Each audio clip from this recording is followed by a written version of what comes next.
Yeah. So now I got to find this. I should have done this PowerPoint here.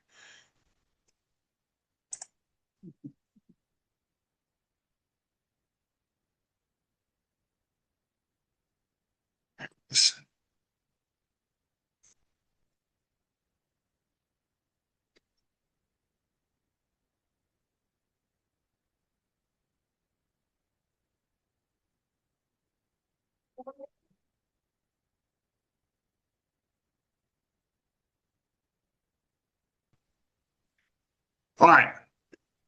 So, like many of you, we have spent years and years building family and preparing for the next chapter of life. But if there's one thing I've learned after all these years in the mental health field and now in the financial services, retirement really doesn't happen by accident, but it actually happens by design. So, our goal today is to ensure that every family here walks away with a greater clarity and confidence about their financial future. And really, we want to help you pull out three concepts today. So, one, what does retirement ready really mean? How strong is your personal three-legged stool of retirement? And what steps can you take starting now to protect your future and your legacy?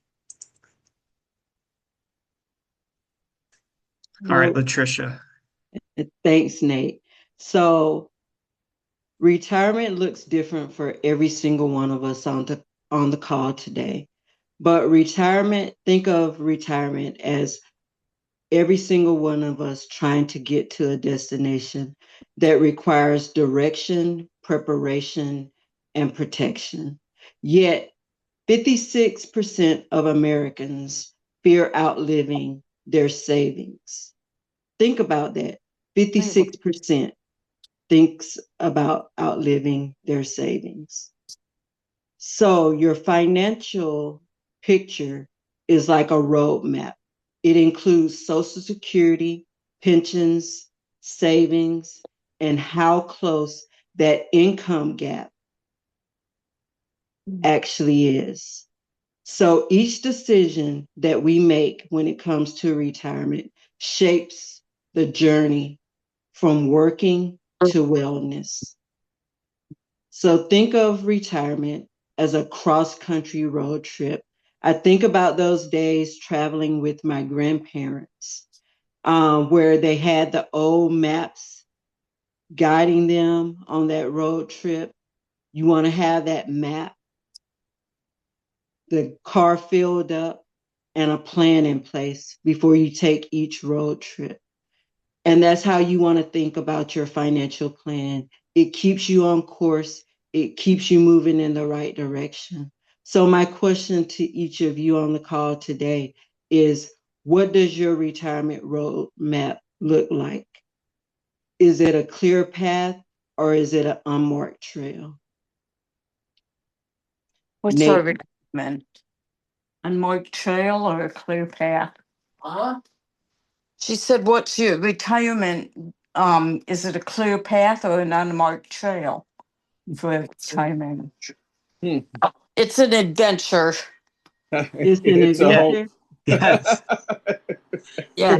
I like that. I like that. Yes. The sooner I get there, the better. But Yeah. that's a challenge. Well, you can't speed too much, Yeah. but for sure, I mean, getting there quicker is 100%. And it's always an adventure. That's a good analogy there. Absolutely. Um, and the other thing is, it's just the next chapter of life. It's starting a new chapter. Yet many people step into that chapter unprepared. So for sure today we're gonna change that. So being retirement ready um, means building not just that financial freedom, but that emotional and mental peace. It's having confidence that you made wise choices, that you can live your later years without the fear and the financial strain, concerns for everything. So really, I mean, we've spent You've spent decades, you know, pursuing and building, and you want to protect the fruits of your labors. And 56% of Americans really fear outliving their savings. And so that's why it's so important to come up with a plan. And the average retirement household spends, about $4,000 or $5,000 a month. And so what that means is ensuring your money, you want to make sure in retirement that your money does work for you.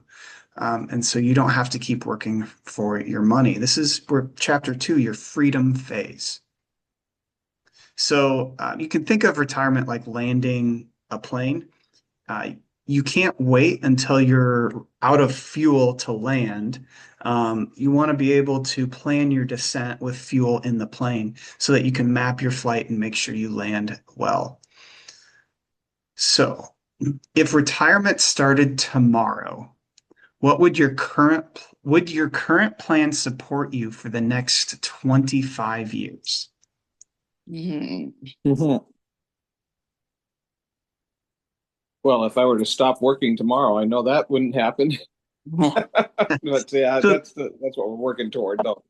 Yeah. so then, yeah, I guess the next question would be, how long do you have to work so that your plan will support you for the next 25 years? Where is that? Right. Yeah. Um, that's the $10 million question of hoping that will arrive sooner than later. Yeah. And then another important question too is you don't just want to live on the bare minimum for the next 25 years. What does freedom look like for you in those years so that you're able to go where you want to go? Yeah. Well, the three things is time, money, and health. And get all those together at the same time, you're doing good. So that's a pretty generic answer, but that's kind of my overall viewpoint of sooner I can get that pulled together. Yeah, if that answers the question. No, yeah, that's good. And I know you said it's a $10 million question, but you don't need millions to retire. As long as you have, you're focused on protecting your family, preserving your legacy, and living your later years on purpose. Yeah. All right, Latricia, it's back to you. Thanks, Nate. So now we're going to talk about the three-legged stool when we talk about retirement. For generations, retirement was built on a sturdy three-legged stool. However, over time, that has become a little wobbly because it consisted of three things: pension, Social Security, and personal savings. But today, two of those three stool legs are starting to get a little wobbly. Pensions once were a guarantee, but they're disappearing now. Many companies have replaced pensions with 401ks, leaving the responsibility of saving squarely on your shoulders. In 1980, 38% of private sector employees had pensions. Wow. Today, that's only less than 15%. It's probably government. Absolutely. Absolutely. That's correct. And then when we talk about Social Security, originally it was only meant to supplement your income, and it's now under pressure. Social Security only replaces about 40% of our pre-retirement income for the average worker. However, by 2035, the trust fund could face a shortfall if Congress doesn't act. And that leaves your personal savings, that third leg. So really, when we think about it, that means that we have to look at things like IRAs, Roth, and other investment tools to carry more of the weight when we talk about retirement planning. So just imagine you're sitting on a stool where one leg is cracked, the other leg is starting to get loose, and you might have to balance for a moment, but not for very long before those two legs break, and before you know it, you're laying on the floor because the weight has gotten too heavy. So when we think about retirement, those are the things that you have to think about. So my question to you in the audience is, which one of those three legs do you feel is the strongest right now? And which of that leg do you think needs reinforcement? The pension is the strongest. Yeah, I The don't. pension is the strongest? Yep. I have a very small pension, very, very small for Minnesota. Social Security is kind of like one of the foundational things, but even though it's going to get cut probably by 20 whatever percent coming up in a few years. And so the only thing I have go off of is the savings, trying investments, and just putting a bunch of money toward that, and hopefully in the right places. Okay. And then, of course, Cheryl, her as well. So both of us together. Yes. Yeah. Yeah, I agree. I'll say that. So what I'm hearing is the pension is the strongest for many of you.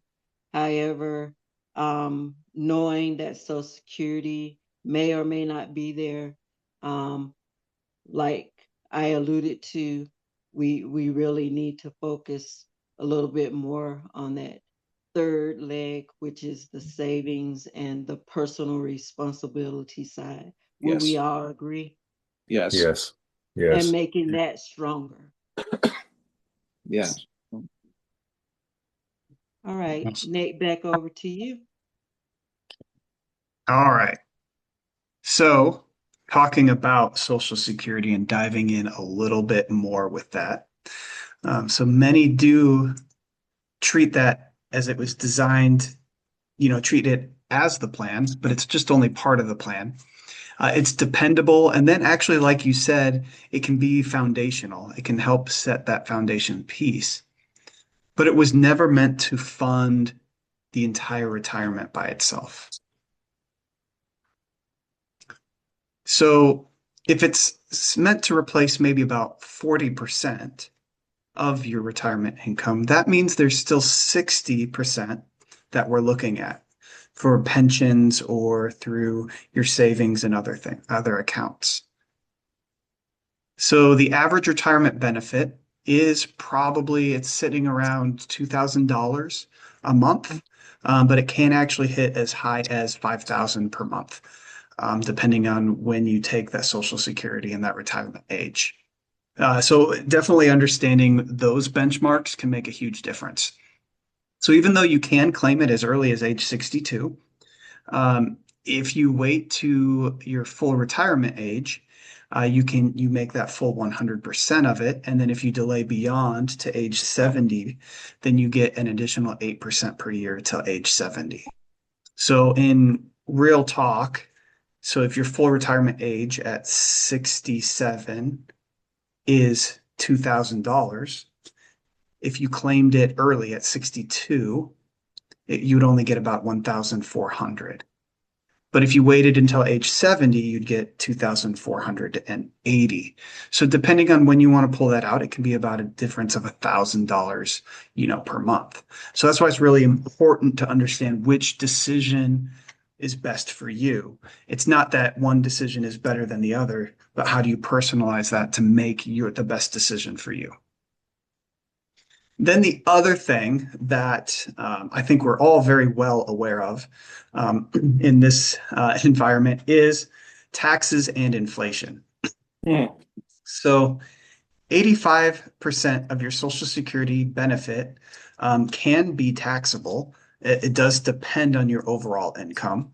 And the important part is that income thresholds that trigger taxation, they were set so many years ago. And what you're finding is that those same tax rules, we're making more, but we're also spending more. So ultimately, we're actually taxed more and more and more as inflation increases. So you have the benefit. So the cost, yes, you have the benefit of receiving the cost of living adjustment, but is that keeping up with inflation? Healthcare is rising, housing is rising. So that's why when we talk about all these retirement goals, we also want to look into why that tax diversification matters. Having control of how much of your income is taxable can be really important. Mhm. So have you ever calculated how much your benefits and how much you are setting aside could be reduced by taxes? Well, we often thought about it and written it down, but then tried to remember what we did. I'd have to go back and remember. That's the thing. Mhm. Yeah, all I know is I just try to throw as much money as I can toward it, and it's at 11%, and I probably need to keep boosting that up. And that's pre-tax right now. Pre-tax. Yeah, and so when you're looking at boosting that up, are you looking at should I boost that, continuing putting that in to a tax that's delayed in taxes, or should I put this into an account where I'm paying taxes now? And so that just kind of depends on which direction that you want to go. Yeah. And then in addition, for married couples, a spouse may receive up to 50% of whoever has the highest benefit. And so if one spouse passes away, the surviving spouse would get that higher benefit amount. And then another really important thing to consider is divorced and if you've been married for at least 10 years and then divorced, you may still qualify under your former spouse's record without affecting the benefit. Mm. So Social Security was created in 1935 when the average life expectancy was 62.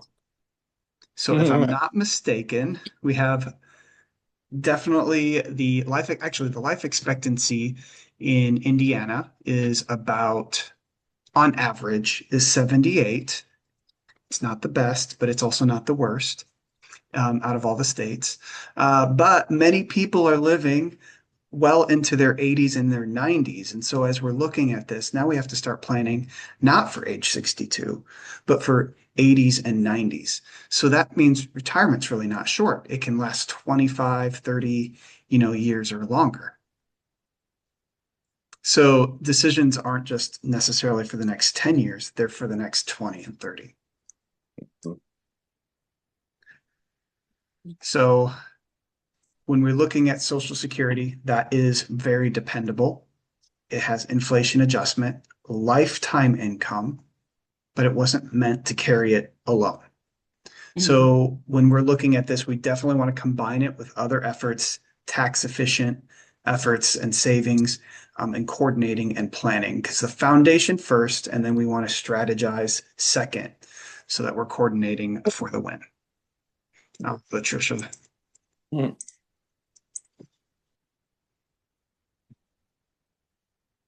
Now that we've covered Social Security, which is that foundation, let's talk about what fuels that long-term retirement income. Your IRAs, 401ks, and 403bs. These accounts aren't just where the money sits. This is where your money grows for you. It's not just what you earn, it's about what you're keeping and about the tax efficiency where you're putting your money. So the medium retirement savings is $87,000. On average, those accounts are a little over $300,000. For those that between the ages of 55 and 64, the medium retirement account has about $185,000. On average, that's on average, the average retirement account based off of those higher income earners or the millionaires, that's going to be about a little over $500,000 in a retirement account. Notice the gap between the medium and the average. And again, that's because of those millionaires. The difference comes down to the consistency and the strategies that individuals pick.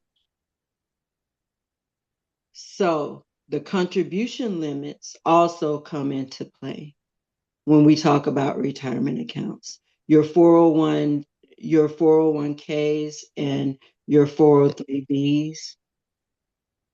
This year, you can contribute up to 24.5 in those accounts. If you're over 50 years old, then you can do the catch-up amount of 8,000. Your traditional IRAs and Roths is 75,000. So again, it's all about where you're putting your money. Also, if you have an employer match, remember that's free money, and you want to take those employer matches if there's a match. So, and remember, there's a compounding effect as well on your money that you want to come into play. So, where you're putting your money, how it's compounding for you, those all affect the long-term gain and how your money is growing for you. Back over to you, Nick. All right. So another thing to consider and to make sure to plan for is RMD. Don't eat all my grapes because I haven't had any. Sorry. So RMD is a required minimum distribution. It's what the IRS requires for you to withdraw each year from certain retirement accounts, right? So once you reach a specific age. So even if you didn't need to pull out the money, the IRS says, hey, you've deferred this long enough. You either need to take this out or we're going to apply huge penalties. So basically, they're making you take that. So this does apply to your traditional IRAs, your qualified funds like that. So your 401ks, 403bs, TSPs, and IRA annuities. All right, Latricia. Okay. All right. Why does the IRS actually require us to take out the required minimum distribution? These accounts were allowed to grow tax deferred for many years. So eventually, just like always with good old Uncle Sam, the IRS requires distribution so taxes can be collected. Don't think of it as a penalty. It's simply how tax deferred retirement accounts are structured. Back over to you, Nate. So the RMD rules have changed over the years. And this does cause a little bit of confusion, depending on like how old you are when you were born. But under the Secure Act of 2.0, many individuals now start at the age of 73, where it will eventually increase to 75. So that is something to plan for, just to understand that at the age of 73 or at the age of 75, I'm going to need to take out this much money and be taxed on this amount. All right, Latricia, back to you. Thanks, Nate. Yeah. So in other words, when you're 75 years old, in my case, that's when that would be required. It would be 73 for you. You're not 73. Yeah. Oh shoot! So not as much time. Yeah, not as much. It's 75 for me, but it would be 73 for you. Okay. Yeah. Yeah. Yep. That's a good question. Yep. Good question. Good question. All right. So I know up to this point, we've covered a lot. We've talked about building that foundation with Social Security and fueling your growth in your IRAs, your 401ks, your pensions, because all you on the call today have your pensions. Now, let's face the elephant in the room, that income gap that a lot of people don't talk about or consider. Because if we really look at it, I know that when I was transitioning out of the military, even though I had planned for retirement and I had thought I had everything squared away, even I didn't consider that income gap when I was going through that transition period. And many people miss that income gap. So that's why we're covering it here today. It's that space between what you'll need to live comfortably and what you'll actually have coming in every single month. So think about it like planning for that long-term trip again. You've mapped out the route, you're halfway there, that gas light comes on, but that's what your income gap feels like for many retirees. When you realize that you've planned to reach the destination, but just when you think that you have enough gas to get there, you run out of fuel because you forgot to factor in that gap. The retirement gap is that shortfall between your guaranteed income, like Social Security or your pensions, and your actual expenses that you're going to have in retirement.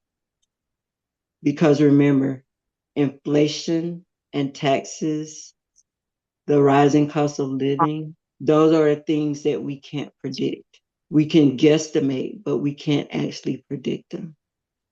And the truth is, almost everyone has one. So the question isn't if you have a gap, it's about how big and how you'll close it.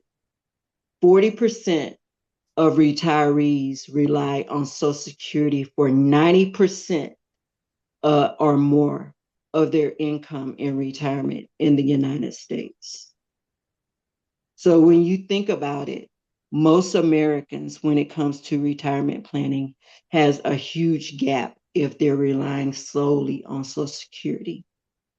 So what causes our income gaps?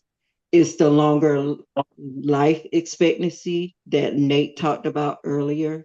People are living longer, 20 to 30 years after retirement. Longevity is a blessing because we're living longer, but it also is an expense. Your money has to last longer than it ever has before. Because think about it, inflation is the silent wealth thief. Yeah. And then when we factor in market volatility, if you're only investing in the variable market, if you have all your funds in the variable market, then you have to consider market volatility. The market downturns early in retirement is a blessing. But if market volatility late in retirement, that can be devastating to your income. And then we talk about things like healthcare and long-term care costs.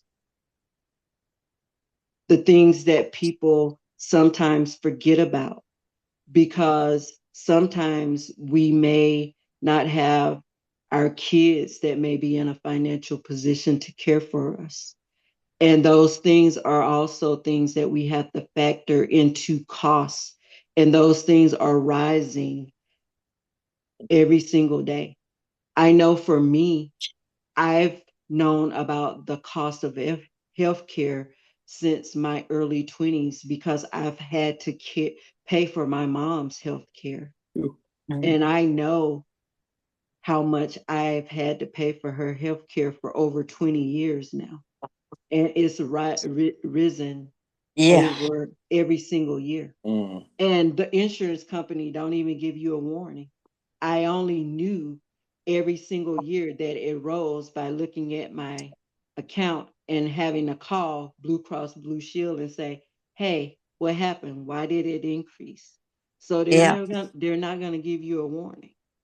Yeah, The the average Medicare and all that stuff for Medicare, that's an unknown because right now we got good insurance, but once I'm done working, then yeah, it's going to be that's Absolutely. another big unknown. The insurance Absolutely. costs and the medical, uh, all that stuff that goes along with it. Absolutely. As of 2024, the average healthcare cost for a 65-year-old couple was $315,000. Wow. Not for a year. Shoot, I was like, oh my gosh, $315,000 for That's a how long? couple. A As a year. couple, That's a a year. year, Yes. 315,000. Yes. Yeah, I can believe that. How can you So survive that? closing, yes. So closing that gap is very, very important. So, how do you identify the gaps? You start by answering three simple questions. What will your essential expenses be each month, like housing, food, insurance, utilities? What guaranteed income sources will I have, like Social Security, pensions, annuities, rental income, et cetera, et cetera? And what's the difference between the two? Yeah. So these are the questions that we all have to start asking ourselves and start identifying the income gaps now before we actually have to start utilizing those things. Right. Nate, back over to you. So we've actually hit a little bit about this. Actually, Nate, give What? me just one more second. Yeah, you And got it. another thing, another example that I want to share with you guys, just so that you can start kind of getting a better idea of how you can better plan financially for the income gap, is here's an example. If your essential expenses is say $6,000 a month, but your guaranteed income is say 4,500. You have about a $1,500 a month income gap. You want to multiply that by 12 months and then multiply that again by 25 years, because it's estimated that most of us will live at least 25 years after the time that we retire.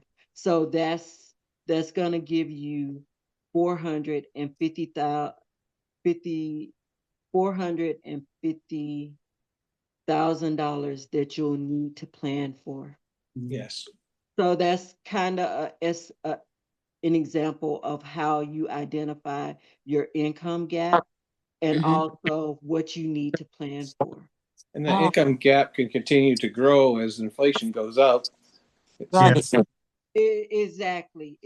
But that's kind of how you can figure out your Right. income gap Yes. currently.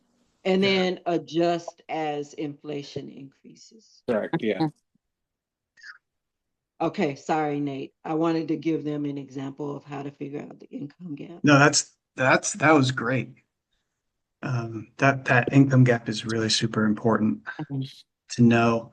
And even diving into even more about what we were talking about with the rising of healthcare costs, it does healthcare planning increases and things, that retire ready number is also increasing. So, we think of this as like a four-legged table, where we have one, we have healthcare planning. Two, we have estate and legacy planning. Three, we have diversification. And the fourth one is emotional readiness. Not everyone realizes the importance of the how emotional even retirement and finding purpose and things like that are. So, when we talk about 70% of Americans will need some form of this long-term care, this health care, this option, because she said, I mean, you're going to be spending how much? Like $300,000, which is, it's just a ridiculous amount. And so these long-term care and needs can really help with that. But it doesn't necessarily cover everything. So, or Medicare doesn't cover everything. So it helps not everything. So like long-term care, private rooms and home assistance can also quickly drain savings. And so that's why looking at different supplemental coverages and strategies can also help. So healthcare planning can be like you have an umbrella and it's raining. So it helps cover the rain from hitting you, but it doesn't necessarily, stop the storm. Right. So as you're all going forward, have you thought about really what would that coverage, what would you need covered in 10 years, or 20 years? What are the health challenges that could be arising? Yeah. Well, anyway, I think that's why we need help with trying to think through those things, because it's pretty mind-boggling to try to think of everything. That's why I think of it as just try to throw as much money as you can, and then have somebody help you plan how it works. Yeah. There's a lot of information out there so definitely finding somebody and talking with them and helping you guide you through that process is important. And even like the estate and legacy planning. So like, what's your plan for when, you're leaving your plan for your kids, your grandchildren? What insurances do you have that the assets go to the right place? With the least amount of taxes, fees, and confusion. So, one of the things is making sure it's not tangled in all this red tape. So like we have a story, then this has happened to somebody that we knew as they worked. We've worked with a family and they delayed all of the estate planning. And so when you delay, inevitably what happens? Tragedy strikes and it's unprepared. So what happened were the children spent months in probate court. So they had to go through all of that legal paperwork. They didn't have the time to grieve and to heal. And what could have prevented that is just looking at building a simple trust to save all of those court costs, fees, and all that time. So making sure that you have a legacy written clearly and that it's easily interpreted is really important. Yeah, that's a struggle I have with my parents, and since they're in Montana and stuff. But they think, well, as long as it's in a will, it's covered. And I'm just trying to. It's kind of in their hands because they live so far away. But I'm just hoping that something happens, gets followed through. Yeah, and the hope is always that the will would be enough, but when you do a will, now that's at the interpretation of the courts. Yeah. So it's how the courts interpret the will. It's not how they interpret it. That's why a trust is so important, because you can really set, this is how I want it done. This is how we interpret it, where a will is how does a court interpret it. Yeah. I didn't have any trouble with my parents and their will. The only thing is with my dad's will is we needed another witness. We didn't know that. So that's what brought things up. You need to have witnesses on that notarized will. And otherwise we would have had it wrapped up in a month. That's really good. Yeah, that was That's awesome. didn't have any issues. It was like I said, the only issue was the fact that only one person witnessed the will. Well, as long as you're able to all work together too on it. But what happens if there's somebody that kind of throws a wrench into the Right. And we didn't have that issue. So I guess we were fortunate. right? Because that's Yeah. just something that I'm not sure about could happen in our case here. Yeah. I'm talking about my parents. Yeah. Yeah. I mean, that's definitely something you consider. So if you have people on thinking of two different things, and now they're all competing for what they think the right answer is. I mean, Right. that's a real, I mean, that can happen. Yeah. And then the other thing, it can happen where everyone agrees and it's really smooth. I mean, I don't know. I don't have the answer for that. It's case by case. Yeah. Um, the other thing is you're looking at that tax diversification about how is that withdrawn. So is it balanced? Is it tax deferred, tax free accounts? So you know what your tax picture will look like in retirement. So it's important how much of my funds when I'm ready to retire am I going to be taxed on, and how much will I not be taxed on?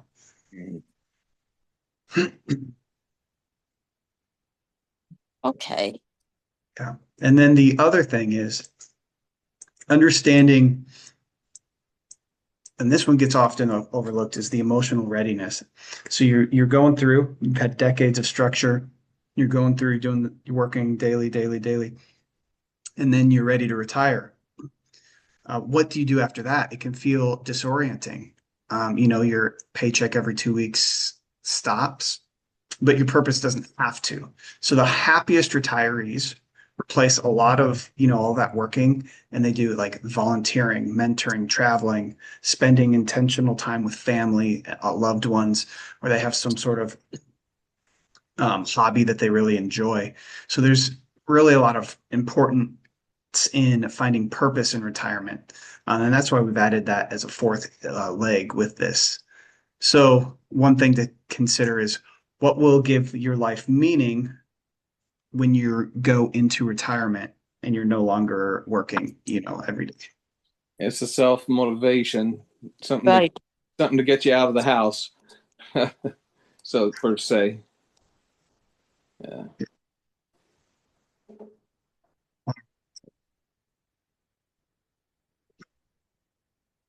What we can do, and I think I've done that with some of you already, is we can definitely look at what that retirement table looks like, and we can schedule a free review and strengthen, make sure that each of those legs are in place. And so that we do that before they wobble or collapse. Right. All right, Latricia, it's back to you. Thanks, Nate.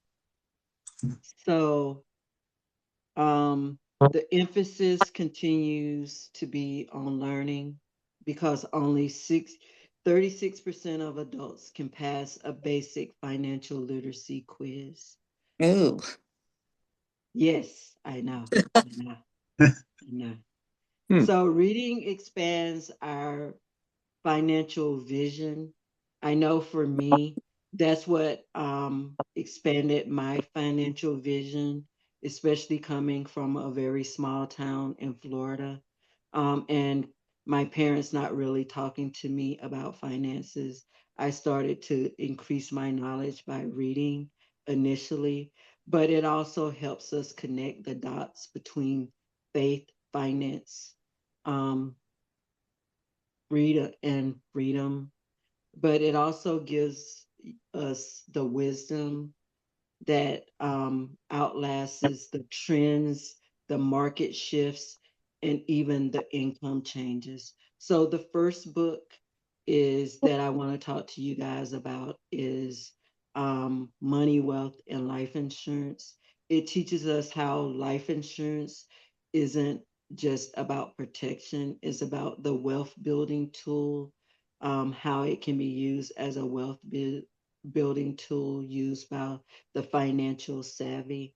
Think about it as the root that nourishes your financial tree. and secures your finances. The second book is by Patrick Calley, The Retirement Miracle. It explains how to create that tax-free income and avoid the mistakes that drains our retirement savings. Um, and then there's The Truth About Retirement Plans and IRAs. It breaks down the 401ks and IRAs in plain language and shows how to grow and protect your nest egg. And then one book that I really, really love is a book by Napoleon Hill. It's about Think and Grow Rich. It's about a mindset. It's a mindset classic. And it talks to us about, it changes our thought process before it shows up in our wallets. And then there are some other books listed here that if you want any of these books, me and Nate, we can send you the PDF version of it. But I'm a reader. If you're not a reader, you can do the audio version of it, the audio book versions of them as well, through Kindle or Audible books. Your library usually has free versions. You can get them through your local library as well. But we just wanted to share some resources with you guys today because the best hidden secrets to finances or anything else is usually in books that people never open up. So back Right. over to you, Nate.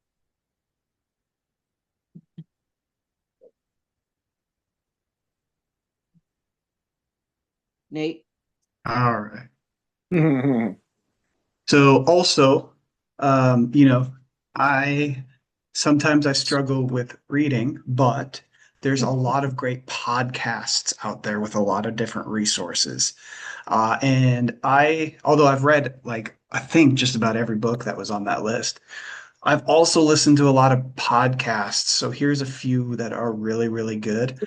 Would you be And able to these, text me those? sure, yeah, I can Yeah. send them. Yeah. Yeah, you start talking about, hey, what's this information? I'll try to send it a little bit at a time and not Yeah, like because I here's listen to 3 pages. podcasts a lot. Yeah, Yeah, podcasts are the thing. Yeah, go yeah. ahead. Sorry. So no, you're good. Yeah. So for sure, I send that. I'll send you some stuff. I'll send you this page, and if I Oh, see anything that feels like it fit you, I'd send that to you as well. And then there are tools out there to know exactly how much you have in Social Security, SSA.gov. And there are some other sources out there and resources out there. And then we also have tools to help, help you build into that financial literacy. And we also, have educational webinars like this consistently. Go, Tricia. So the best time to plan for tomorrow is, of course, today. So your future deserves clarity, confidence, and care. What will being retirement ready mean to you and your family? So as we close, this is what I want you all to remember. Retirement isn't the end, it's your new beginning. I've really discovered that since I've been retired, and actually, because this is me following my passion. So I still consider myself retired after completing 26 years in the Air Force. So this is just me doing what I'm passionate about now, but and me enjoying my new beginning. It's not just about money, it's about peace, purpose, and legacy. You've spent your life working hard, serving others in whatever capacity you've been serving others and providing for your family. Now it's time to ensure that your next chapter, whether it's traveling, whether it's enjoying what you're passionate about, like I'm doing, or just relaxing at home, gardening, whatever it is that is a reflection of your values, your visions, and it's living the life that you worked long and hard to enjoy. So, what's the next steps that you take this week to get closer to being truly retirement ready? Is it enjoying that income gap that we talked about? Is it going on to SSA Gov to know what your Social Security is going to be, whether you start collecting it at age 62 or waiting until you can collect the full retire Social Security at age 70? Whatever it is, put something into action this week to get a little bit step closer to being retirement ready. You can also scan the QR code to sign up to schedule a time to talk about some things more in depth. But this afternoon was about educating you. It wasn't a sales pitch. We thank you guys for communicating with us, making it interactive. And again, we are more than happy to review the Social Security statements with you, making sure you understand it, answering your questions. And again, it's also talking about those health care plans that you may want to start talking about, whatever it is that's on your hearts and minds. It's about making that stool in retirement a little bit stronger for every single one of you. So it's been a pleasure spending time with you today. And I turn it back over to Nate to officially close us out. Okay. Thank you so much. And I have the pleasure, it's not just Latricia and it's not just myself. We have a pleasure of working with a fantastic team. Everyone on this team has a heart of gold and wants to really help everyone and do it in the right way, which is absolutely fantastic. So we're going to be doing webinars regularly. So stay tuned for our next webinars. We'll be covering different topics. And so for sure, if you are looking or you recognize any of them, you can schedule and meet with any of the people that are on this list. And then we have our QR code. And with Okay. that, Nate, in that Yeah. retirement ready toolkit, I know I gave you guys a quick example of the income gap, but if you scan the QR code, and Nate can actually email it to you as well if you would like it, but there's some neat tools in there to help you figure out on paper your income gap and several other things as well. So. Yeah, that Okay. Q code's getting covered up by the picture-in-picture thing. Let's see here. oh, okay. I will send it. If you send me your email or what email you want it sent to, I will go ahead and send that QR code. I turned it sideways and I got the whole thing now. So okay, Okay. there it is. Yeah, I just found it interesting that only $185,000 is the average that people have in a retirement account, Yeah. and that's per person, I assume. So if there's two, I think that's per household. per Yeah, house. that's per household. Yep. That's not nearly enough. I mean, that is like that. I mean, I would expect it to be 3 times the amount in order to really make it. You know, I don't know. To push for at least twice, but that's not much. That'll on you real quick. It seems like so. Yeah. Okay. Well, yeah. That surprised me because, yeah, there was one guy at work that's planning on retiring. Now he's an angry guy, and so it's kind of like I can't wish him on other people. But his perspective is And me, I specialize in helping angry people. I've done it for about a decade. he'll be one who yells at refs and at the kids' games and whatever. You know, good luck.